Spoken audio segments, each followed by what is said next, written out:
Muy buenas tardes a todos.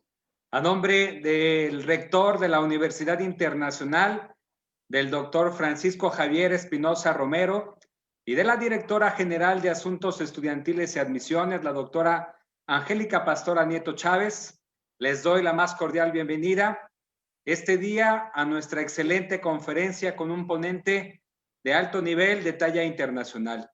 Agradezco a todo el equipo de Relaciones Públicas por hacer posible esta transmisión y agradezco a todos ustedes que están conectados virtualmente a través de las redes sociales de la Universidad Internacional. El día de hoy, nuestro conferencista, Rashad Al-Kafaji, nació en Gotinga, Alemania, y creció en muchos países, incluidos Austria, Egipto, Francia, Alemania, Irak y Mauritania. Comenzó su carrera en las Naciones Unidas hace 25 años y ha trabajado para la Organización de las Naciones Unidas para el Desarrollo Industrial, la Oficina de las Naciones Unidas en Viena y la Organización del Tratado de Prohibición Completa de los Ensayos Nucleares antes de unirse a la Organización de las Naciones Unidas para la Agricultura y la Alimentación, FAO, en Roma, Italia. Actualmente ocupa el cargo de asistente especial del director general, en el que brinda asesoramiento político y actúa como redactor de discursos. Antes de eso, fue subdirector de gabinete ad interim y agregado de gabinete en la oficina del director general. Rashad tiene una maestría en Economía Internacional con especial énfasis en Desarrollo Internacional y Marketing de la Universidad de Economía y Negocios de Viena, en Austria. Pasó un año en la École Supérieure de Ciencias Comerciales de Angers, en Francia, y se preparó para un doctorado en la Maastricht School of Governance en los Países Bajos. Asistió al curso de español para diplomáticos aquí en la Universidad Internacional de Cuernavaca, Morelos. Es de origen austriaco-iraquí y se considera un ciudadano del mundo. Es un honor, señor Rashad Al-Kafaji, tenerlo aquí con nosotros de manera virtual, desde Italia, desde Roma, para toda la comunidad de la Universidad Internacional, para todo Cuernavaca, Morelos y para México. Adelante, muchas gracias. Muchísimas gracias por esta introducción, muy amable. Buenos días a todos y todas. Ante todo, permítame comenzar agradeciendo a la Universidad Internacional por la amable invitación para hablarles hoy. Me complace mantener el contacto con la universidad, donde asistí a muchas clases interesantes y la pasé de maravilla. Estoy aquí a título personal como ex alumno de la universidad y feliz de ponerlos al día en base a numerosas fuentes de información de la organización donde trabajo, de la Organización de las Naciones Unidas para la Agricultura y la Alimentación.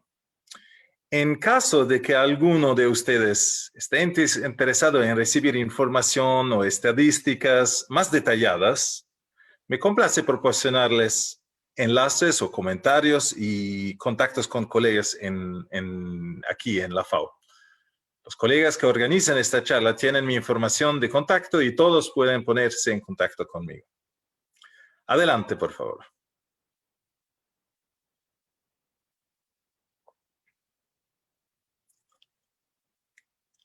Entonces, voy a hablar un poquito con vosotros hoy sobre el impacto de la pandemia COVID-19 en la seguridad alimentaria en América Latina. Adelante. Entonces, empezamos con algunos puntos principales. Mi presentación de hoy incluirá los siguientes elementos. Vamos a ver brevemente las definiciones más importantes. Les daré una perspectiva no médica sobre los impactos de la pandemia a nivel mundial. Y luego veremos un poco más de cerca la situación en América Latina. Perdóneme por no entrar en demasiados detalles a nivel de país, ya que sería demasiado para el tiempo que tengo para esta charla.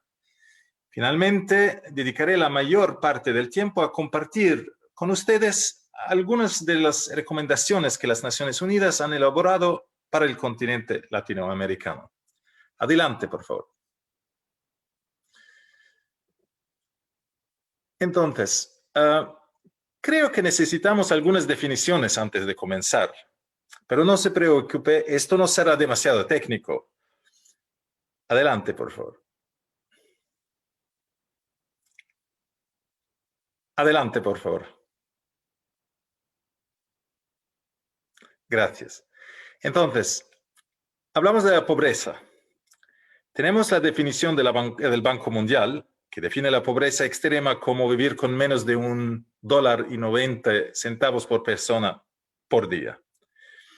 Y la opinión pública en el mundo entero es que la pobreza es un problema que no tiene solución.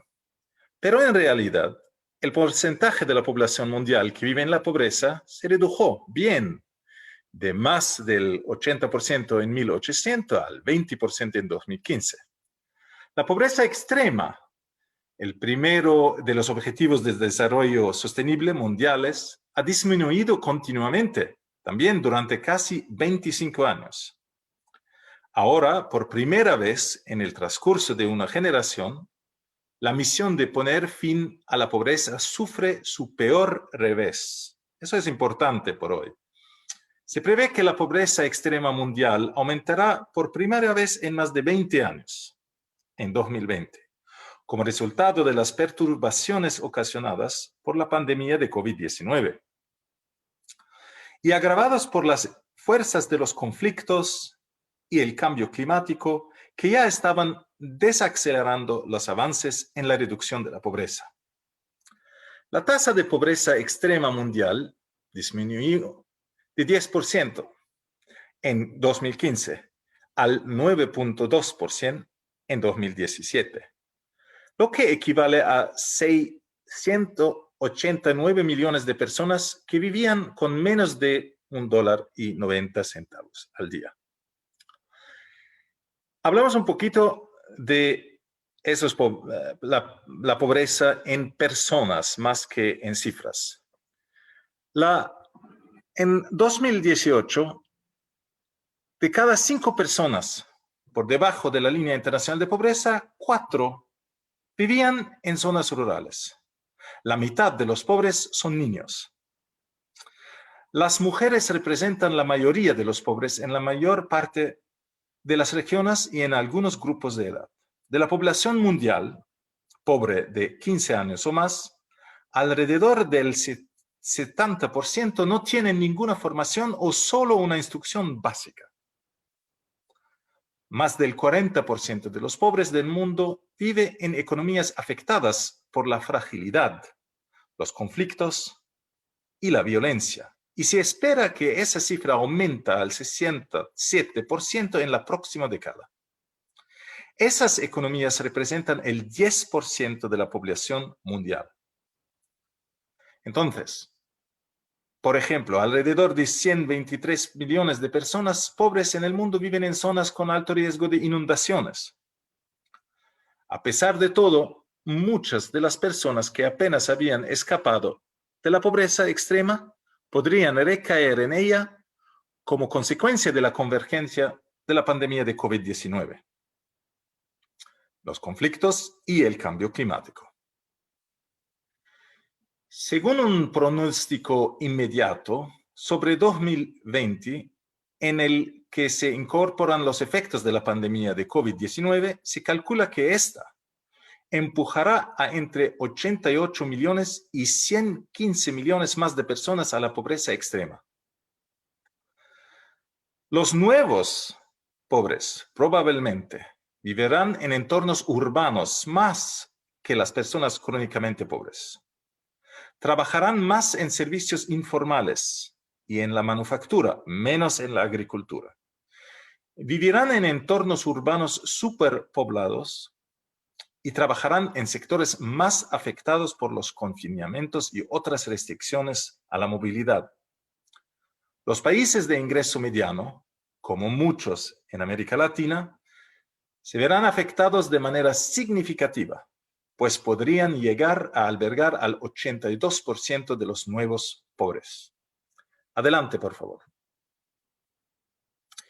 Aquí vamos a ver el problema del círculo vicioso entre pobreza e inseguridad alimentaria, el hambre.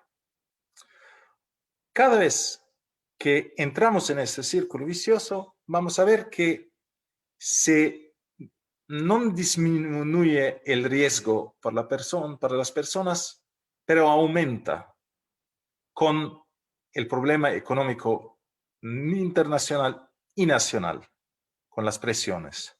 Entonces, entra una persona que en un estado de pobreza es significante que tiene una baja productividad porque el desarrollo físico y cognitivo es deficiente. Y eso es la consecuencia de una inseguridad alimentaria, de hambre y de malnutrición. Adelante, por favor. Un otro concepto que es muy importante para nosotros es el sistema alimentario. ¿Qué es el sistema alimentario? Es la gama completa de actores y sus actividades de valor agregado interrelacionadas involucradas en la producción, agregación, procesamiento, distribución, consumo y eliminación de productos alimenticios que se originan en la agricultura, la silvicultura o la pesca y partes de los sectores económicos, sociales y entornos naturales en los que están incrustados. Diferentes presiones, como el rápido crecimiento demográfico, la urbanización, el aumento de la riqueza y los consiguientes cambios en los hábitos de consumo, están poniendo a prueba la capacidad de nuestros sistemas alimentarios para proporcionar alimentos nutritivos y ayudar a ofrecer mejores oportunidades de subsistencia de forma medioambientalmente sostenible. Nuestros sistemas alimentarios contribuyen a los fenómenos meteorológicos extremos y se están viendo afectados por ellos, asociados con el cambio climático, a la degradación de la tierra y a la pérdida de la biodiversidad. Para hacer frente a estos desafíos es necesario un enfoque sistémico que aborde su alcance y a dificultades de una manera integral y sostenible. Adelante, por favor. Un sistema alimentario sostenible es aquel que garantiza la seguridad alimentaria y la nutrición de todas las personas, de tal forma que no se pongan en riesgo las bases económicas, sociales y ambientales para las futuras generaciones. Eso significa que siempre es rentable, garantizando la sostenibilidad económica, que ofrece amplios beneficios para la sociedad, asegurando la sostenibilidad social, y que tiene un efecto positivo o neutro en los recursos naturales, salvaguardando la sostenibilidad del medio ambiente. Adelante, por favor. Entonces, tenemos ahora las definiciones más importantes. Y hay esta imagen del mundo antes de COVID-19. Y ya teníamos enormes desafíos. El hambre, la salud, la pobreza, con las cifras que ven aquí y las SDGs, las ODS más importantes, 690 millones de personas que tienen hambre, 650 millones de personas son obesas, 10% viven en extrema pobreza. Y tenemos una serie de amenazas que aumentan el riesgo de crisis globales, que van en adición a lo que tenemos de este lado. Entonces, plagas, cambios climáticos, conflictos. Y todo eso es el resultado de la situación antes de COVID-19. Entonces, cuando hablamos de volver a la normalidad, no puede ser la normalidad del día antes de COVID, porque ya en este día teníamos problemas inmensos y una situación muy, muy grave en muchas partes del mundo. Adelante, por favor. Eso también es antes de COVID-19. Más de 3.000 millones de personas en el mundo que no pueden permitirse una dieta saludable. Eso es una crisis aparte del hambre. Porque no permitirse una dieta saludable es un problema que resulta cada día más complicado debido a cambios sociales. Si bien muchos países aún se enfrentan a la desnutrición, cada vez más personas en el mundo consumen alimentos energéticos y con un alto contenido en grasas, azúcar y sal. La urbanización, el incremento de los trabajos sedentarios y los cambios en los modos de transporte reducen los niveles de actividad física, poniendo a poblaciones enteras en riesgo de padecer obesidad, sobrepeso y las enfermedades asociadas. La obesidad casi se ha triplicado a nivel mundial desde hace 40 años. Y con ella han aumentado los problemas de salud, como la diabetes, las enfermedades cardíacas y ciertos tipos de cáncer. Esta tendencia no se limita a los países de ingresos altos, y eso es muy, muy importante.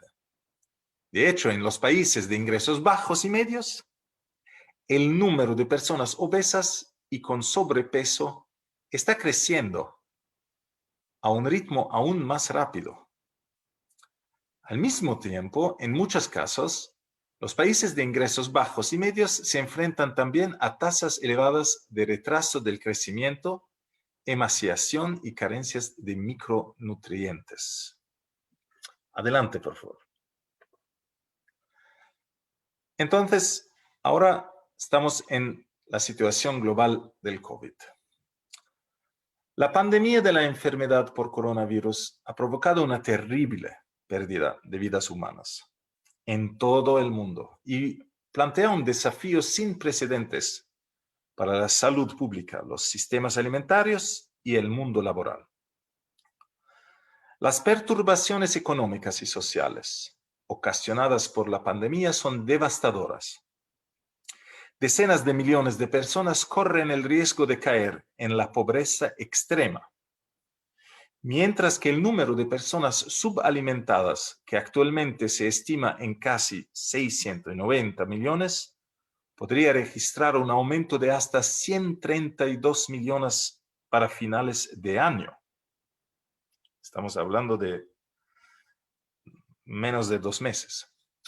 La pandemia ha afectado a todo el sistema alimentario y ha puesto al descubierto su fragilidad. El cierre de fronteras, las restricciones al comercio y las medidas de confinamiento han estado impidiendo a los agricultores acceder a los mercados, en particular para comprar insumos y vender sus productos, y a los trabajadores agrícolas cosechar los cultivos, lo que ha alterado las cadenas de suministro de alimentos nacionales e internacionales y ha reducido el acceso a dietas saludables, inocuas y variadas. La pandemia ha destruido trabajos y ha puesto en peligro millones de medios de vida. A medida que los encargados del sostén familiar pierden sus trabajos, enferman y mueren, la seguridad alimentaria y nutrición de millones de mujeres y hombres se ven amenazadas, y las personas que viven en países de ingresos bajos, especialmente las poblaciones más marginadas, entre las que se incluyen los pequeños agricultores y los pueblos indígenas, resultan las más afectadas. los niños sufren los impactos de la pandemia en varios niveles. Además del peligro de infección con el virus en sí, están expuestos a los impactos inmediatos de las medidas de mitigación y a los posibles efectos a largo plazo de perder valiosas oportunidades educativas. Se impusieron cierres de escuelas en todo el país en 188 países, casi todo el mundo, y afectaron a más de 1.500 millones de niños y jóvenes. Además, el cierre de escuela privó a unos casi 400 millones de niños en 143 países de las comidas escolares, a menudo su única fuente confiable de nutrición diaria. Eso es un problema grave. Se estima que entre 42 y 66 millones de niños podrían caer en la pobreza extrema debido a la pandemia este año, lo que se suma a los 386 millones de niños que se estima que ya se encontraban en la pobreza extrema el año pasado. El progreso logrado en los últimos 2 o 3 años en la lucha contra la mortalidad infantil corre el riesgo de perderse en este año. El Foro Económico Mundial estima que 80 millones de niños menores de 1 año podrían correr un riesgo elevado de otras enfermedades debido a las interrupciones en programas de inmunización causada por COVID-19. Adelante, por favor.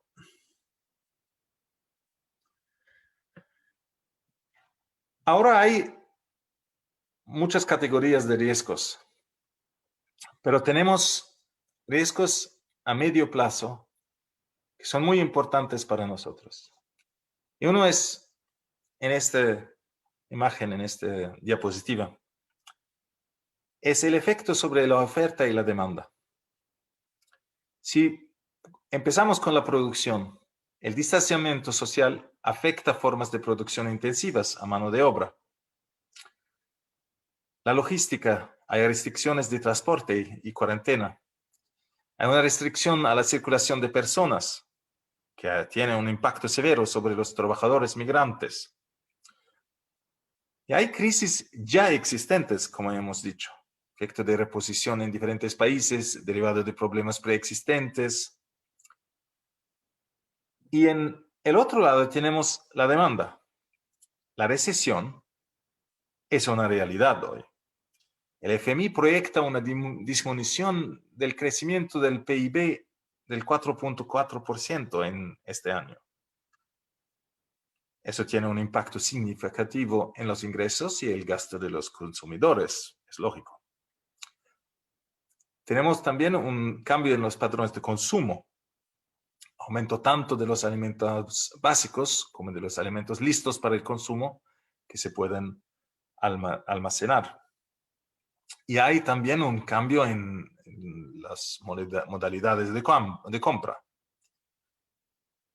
Con las restricciones de circulación hay menor tráfico de restaurantes, hay un aumento del comercio electrónico y aumento del consumo de alimentos en el hogar. Pero en general se puede decir que hay menos demanda y en algunas partes un problema de lo que se ofrece. La contracción del comercio agroalimentario se debió a interrupciones, ¿no?, en la logística comercial, factores que afectaron la oferta y la demanda de alimentos en general. Tenemos algunos ejemplos. Por ejemplo, han surgido interrupciones en la logística de las cadenas de suministro en todo el mundo, pero en Rosario, en el centro de Argentina, que es el principal centro de exportación de granos del país y una importante zona de producción de soja, decenas de gobiernos municipales han impedido que los camiones de granos entren y salgan de sus ciudades para frenar la propagación del COVID-19. También en Brasil, otro exportador clave de productos básicos, se han informado barreras logísticas que ponen en riesgo las cadenas de suministro de alimentaciones. Esos efectos también exacerbaron crisis ya existentes. Los factores del lado de la demanda provocan cambios en los patrones de consumo, como hemos dicho. El aumento del desempleo y una reducción general de los ingresos dan como resultado reducciones del poder adquisitivo, lo que puede provocar contracciones en el consumo.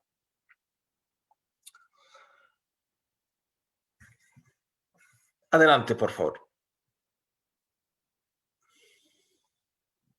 También tenemos la reducción de los precios de las materias primas. Eso es porque los países exportadores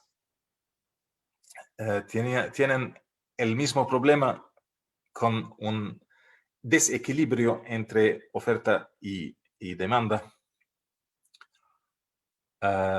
Hay crisis prolongadas que dificultan la continuación de las medidas de apoyo a los consumidores y a los productores en muchos países. Nosotros lo vemos aquí en Italia, en Germania, en Austria. Los gobiernos tienen dificultades a continuar con estas medidas de apoyo.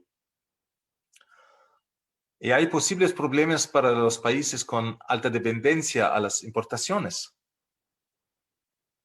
y baja posibilidad de sustituir con producción regional. Países en el Medio Oriente, por ejemplo, que no tienen la posibilidad de sustituir lo que importan. Y el mismo problema existe en regiones donde hay bajos niveles de comercio intrarregional. En algunos países africanos, por ejemplo. Adelante, por favor. Empezamos con el zoom in al COVID-19 en América Latina. Es una realidad que en América Latina y el Caribe tenemos ahora una de las zonas críticas de la pandemia, a causa de factores medicales, pero también exacerbada por estructuras de protección social débiles, sistemas de salud fragmentados y profundas desigualdades. El COVID-19 provocará en la región la peor recesión de los últimos 100 años. Y se estima que generará una contracción del 9.1% del Producto Interno Bruto PIB regional en este año. Esto podría aumentar como consecuencia el número de personas en situación de pobreza en América Latina en 45 millones hasta llegar a un total de 230 millones de personas. Y el número de personas en situación de extrema pobreza en 28 millones, llegando a un total de casi 100 millones de personas, poniéndolas en riesgo de desnutrición, como hemos dicho, porque hay una relación muy importante entre pobreza y malnutrición y desnutrición. Adelante, por favor. Antes de la pandemia, el modelo de desarrollo de la región ya enfrentaba graves limitaciones estructurales. Como hemos dicho, no empezamos con una situación muy positiva en el mundo entero y también la misma situación en América Latina. Entonces, ya tenemos problemas y esos problemas existen y continúan ahora. Es decir, tenemos elevados niveles de desigualdad, limitaciones de las balanzas de pagos y exportaciones concentradas en sectores de baja tecnología, lo que se manifestaba en crisis cambiarias y de deuda recurrentes bajo crecimiento. Altos niveles de informalidad, pobreza, vulnerabilidad al cambio climático, y a los desastres naturales, pérdida de biodiversidad. Los indicadores sociales negativos se veían y siguen viéndose agravados por las tasas extremadamente altas de homicidios y de violencia de género, incluido el feminicidio. Adelante, por favor. ¿Qué tenemos como maneras de salir de la crisis? Las Naciones Unidas han publicado algunos informes sobre la situación en América Latina con la colaboración de nuestra oficina regional en Chile, y hablan que la recuperación posterior a la pandemia debería ser una oportunidad para transformar el modelo de desarrollo de América Latina y el Caribe en consonancia con la Agenda 2030. Los costos de la desigualdad en la región se han vuelto insostenibles. La respuesta exige encontrar un nuevo equilibrio entre el papel del Estado, el mercado y la sociedad civil. Poner el énfasis en la transparencia, lograr un mayor grado de rendición de cuentas y niveles más altos de inclusión para consolidar la democracia, fortaleciendo el Estado de Derecho y protegiendo y promoviendo los derechos humanos. Deben abordarse las causas profundas de la desigualdad, la inestabilidad política y los desplazamientos. Estas medidas, a su vez, exigen el establecimiento de pactos sociales para dotarlas de legitimidad y apoyo, un firme compromiso de lucha contra la corrupción y la delincuencia organizada, así como una presencia efectiva, responsable y eficaz del Estado en todo el territorio. Los logros alcanzados en la consolidación de la paz durante los últimos 3 decenios deben preservarse y profundizarse. Adelante, por favor. La igualdad es muy importante para reconstruir de una manera mejor de lo que era antes. Es la clave para el control eficaz de la pandemia. Porque si nosotros continuamos a pensar y a mirar el COVID-19 como un problema médico, sanitario, no vamos a identificar las soluciones correctas. La igualdad es la clave para el control eficaz de la pandemia y para una recuperación económica sostenible en América Latina. A corto plazo, la igualdad ayuda a sostener los ingresos y la demanda agregada. La atención prestada a la inclusión social contrarresta el aumento de la xenofobia y la estigmatización de los grupos marginados. La activa contribución de la juventud debe ser reconocida, apoyada y aprovechada, ya que cerca del 17% de la población de América Latina y el Caribe tiene entre 15 y 24 años de edad. En la recuperación económica, la igualdad es fundamental para impulsar el crecimiento y la productividad de manera tanto directa, mediante el acceso a la educación, la alimentación, la salud y las oportunidades para todas las personas, como indirecta, evitando la concentración del poder económico y político que limita, captura y distorsiona las políticas públicas. Entonces, podemos decir que en América Latina y el Caribe, reconstruir mejor implica reconstruir con igualdad. Adelante, por favor. La igualdad de género y el empoderamiento de las mujeres deben estar en el núcleo de la respuesta. Las mujeres se han visto desproporcionadamente afectadas por la pandemia. Trabajan mayormente en el sector informal y en los sectores más perjudicados.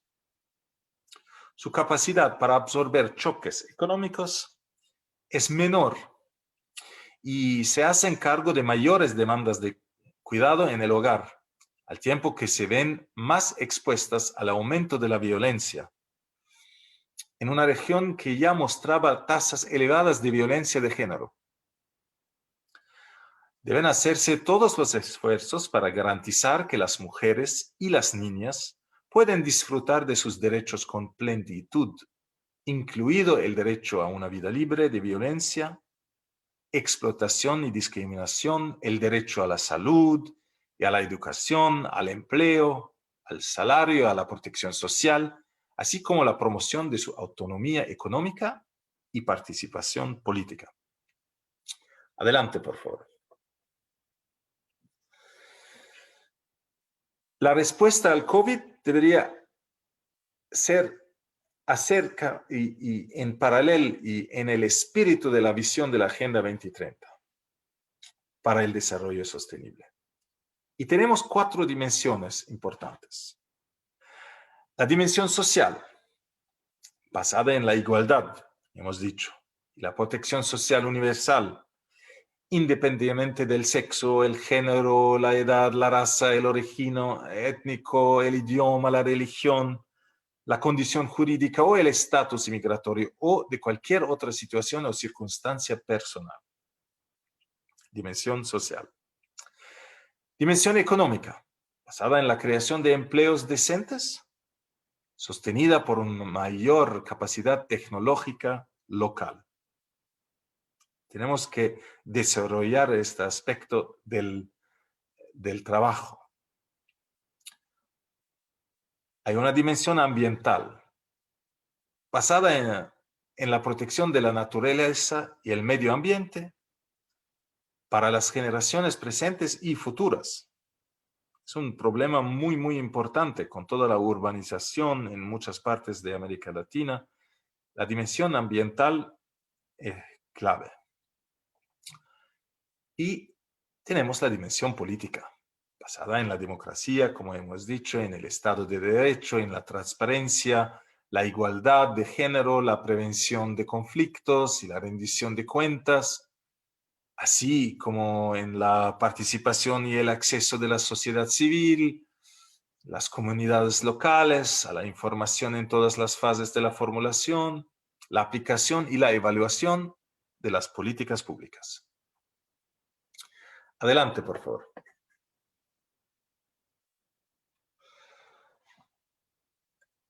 Estamos ahora en la fase de recomendaciones. ¿Qué tenemos como recomendaciones? Hay en los ingresos básicos de emergencia. Es considerar la exploración de mecanismos para proporcionar a todas las personas que viven en la pobreza ingresos básicos de emergencia. Esto puede incluir la posibilidad de proveer el equivalente al umbral nacional de pobreza. Se estima que en promedio para la región de América Latina, la línea de pobreza es de aproximadamente $140 por mes. A fin de abordar la inseguridad alimentaria y la malnutrición, estas medidas podrían complementarse, cuando fuera necesario, con bonos contra el hambre, para quienes viven en la extrema pobreza, por ejemplo. Se estima que en promedio, para la región, la línea de extrema pobreza es de aproximadamente $67 por mes. Asistencia económica y humanitaria y servicios básicos. Debería garantizarse el pleno acceso de todos quienes lo necesitan a la asistencia económica y humanitaria y a los servicios básicos, especialmente a los trabajadores del sector informal, en gran parte en muchos países de América Latina. A las mujeres, los jóvenes y a las personas que se encuentran en las situaciones más vulnerables. Los niños y las niñas, las personas mayores, los afrodescendientes, los pueblos indígenas, las personas con discapacidad, los desplazados internos, los migrantes, los refugiados y las minorías, así como las mujeres que han sufrido violencia infligida por su pareja, violencia sexual u otras formas de violencia de género. Entonces, asistencia humanitaria y servicios básicos. Tenemos que aplicar medidas dirigidas a preservar las aptitudes y las capacidades productivas y de gestión para que la producción pueda responder cuando se recupere la demanda como subsidios de emergencia para las micro, pequeñas y medianas empresas, especialmente para cubrir los costos laborales. En Roma tienen una estadística informal que casi 50% de estas empresas micro y pequeñas están en una situación grave en estos meses y que la mayoría de estos 50% no van a continuar el trabajo. En Roma, en Italia, con un nivel de vida más alto.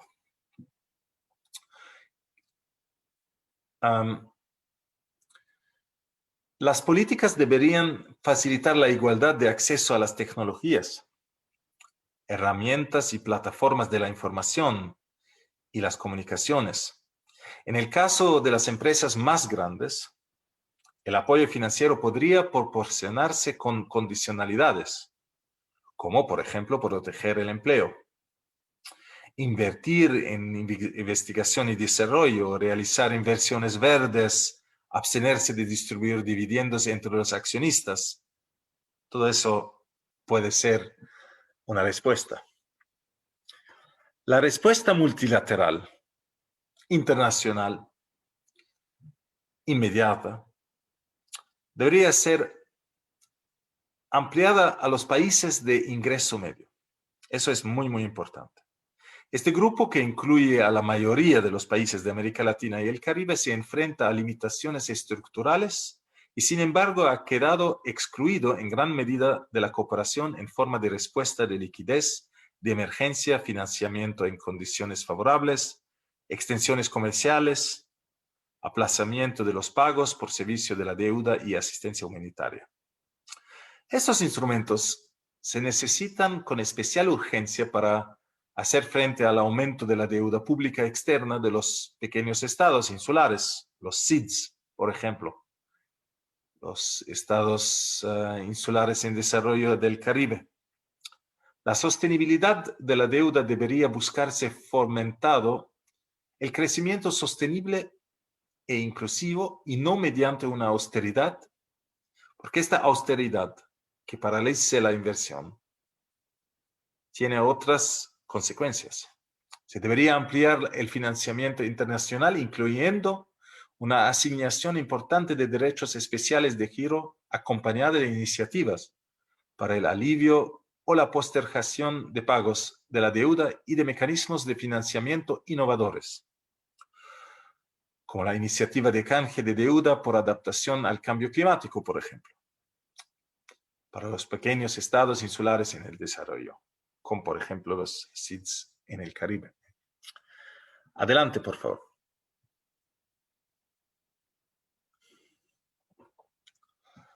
Otras recomendaciones: promover sistemas de bienestar integrales con planes de protección social renovados y acceso universal a la atención de la salud y la educación para todas las personas. Promover políticas industriales y tecnológicas sostenibles que incluyan medidas que fomentan una senda de crecimiento con bajas emisiones de carbono. Reforzar los sistemas tributarios progresivos para fortalecer la movilización de recursos internos. Preservar los ecosistemas naturales, terrestres y marítimos, estratégicos al tiempo que se reducen las desigualdades territoriales. Promover la integración económica regional para apoyar la diversificación productiva, la resiliencia económica y la cooperación regional en materia de financiamiento de la investigación, la ciencia, la tecnología. Hemos dicho ya, fortalecer la gobernanza democrática, el Estado de Derecho, la rendición de cuentas, la transparencia y la sostenibilidad medioambiental sustentada en esta Agenda 2030 debería servir de base para relanzar la cooperación multilateral, en particular en los países de desarrollo, pero también en países de entremedio. Adelante, por favor.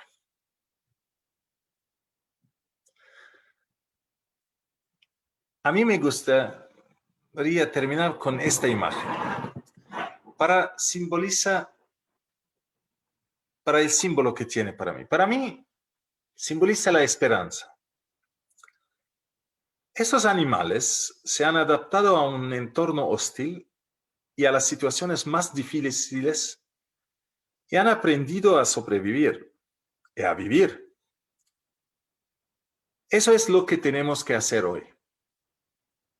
Cada uno de nosotros tiene que entender que nos encaminamos hacia una nueva normalidad en un mundo interconectado y complejo, donde todas las acciones importan.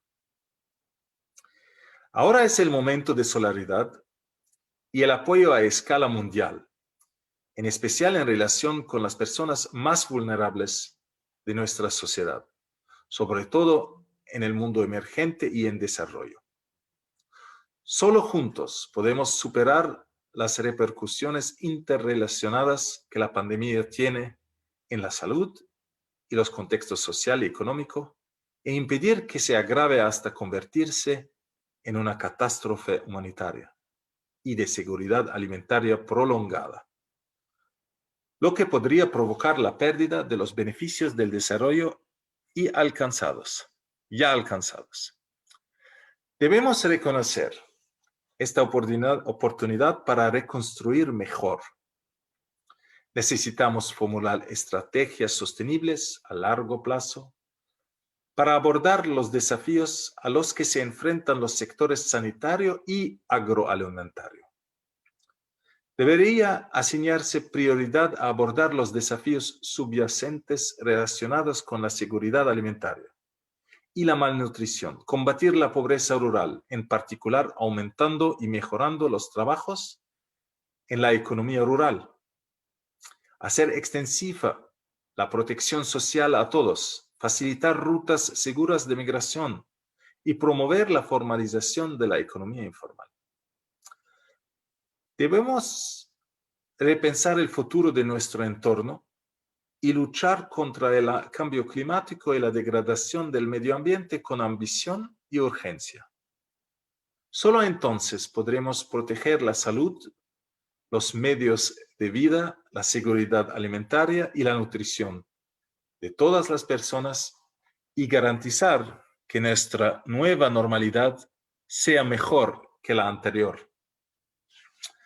La FAO ha implementado una serie de herramientas para apoyar los análisis de políticas y evaluar el impacto de la pandemia de COVID-19 en la alimentación y la agricultura, las cadenas de valor, los precios de los alimentos y la seguridad alimentaria en todo el mundo.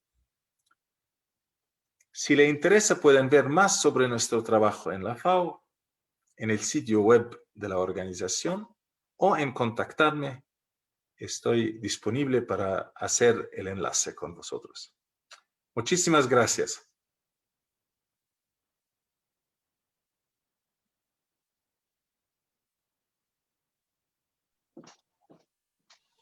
Muchas gracias. Vamos a dar inicio con las preguntas que tenemos a través de nuestras redes sociales. Agradezco a todos los que nos están viendo virtualmente a través de las redes sociales de Uninter. Y bueno, excelente información y mucho que pensar, mucho que reflexionar y mucho que hacer, ¿no? Me saltan algunas palabras clave, yo pienso, sobre lo que estamos viviendo, lo que está por venir, sobre todo que en las recomendaciones, estas palabras son la inclusión, la igualdad, ¿no? No violencia, la paz, ¿no? Esto es precisamente lo que podemos hacer nosotros, porque una de las preguntas es, como ciudadanos y habitantes de América Latina, ¿Qué podemos hacer nosotros individualmente para conseguir una mayor seguridad en cuanto a la alimentación de todos nosotros o de aportar algo a disminuir estas crisis que se vienen? ¿Qué podemos hacer nosotros, cada uno de nosotros? ¿Cuál sería la recomendación? Bueno, hay mucho que la persona, cada uno de nosotros puede hacer. Empezamos con el hábito de cómo consumir las alimentaciones, ¿no? Introducir una forma más responsable, más ambiental, más ecológica en nuestro, ¿cómo se dice? El consumption pattern, el consumo, ¿no? El sistema de consumo, de comprar los alimentos, por ejemplo. Ayudar a los productores regionales. No tiene sentido comprar en Argentina kiwi de la Nueva Zelanda, por ejemplo. Es una situación que el COVID-19 ha hecho como una luz que vas a demostrar dónde hay problemas graves en el sistema alimentario del mundo entero, en todos los países. Es una situación grave en los países en desarrollo, pero también en Europa, en los Estados Unidos, y de todas las maneras hay esta dificultad de cambiar una realidad y de comprender que cada uno de nosotros, por ejemplo, en nuestra consumación de productos alimentarios, en la manera de comprar y de elegir dónde voy a comprar lo que voy a tomar, el contenido de lo que hay en esta alimentación puede cambiar mucho en la economía del pueblo, de la ciudad y del país.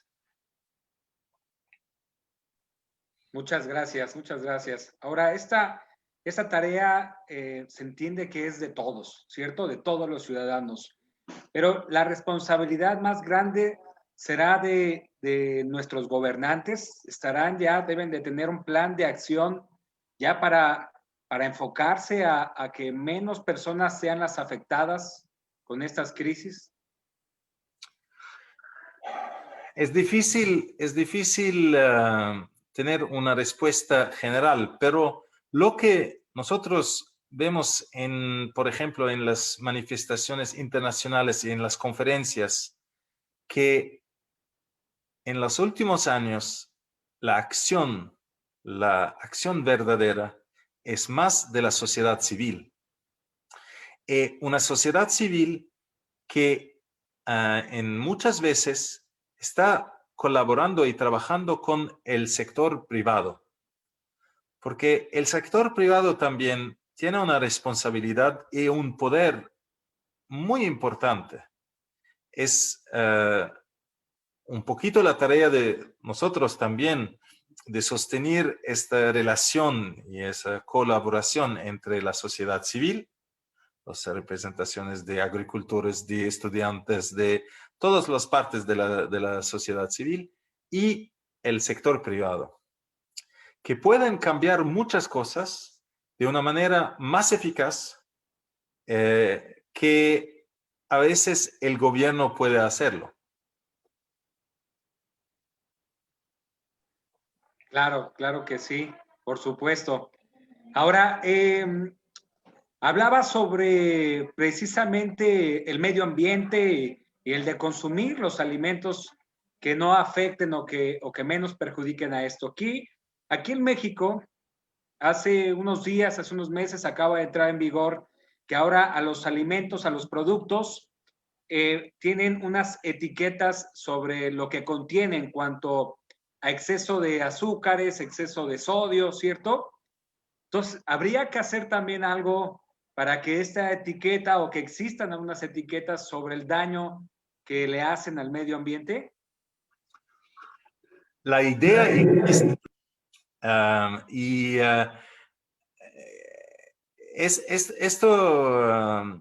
Este tema es muy, muy complicado porque inmediatamente hay intereses económicos gigantescas.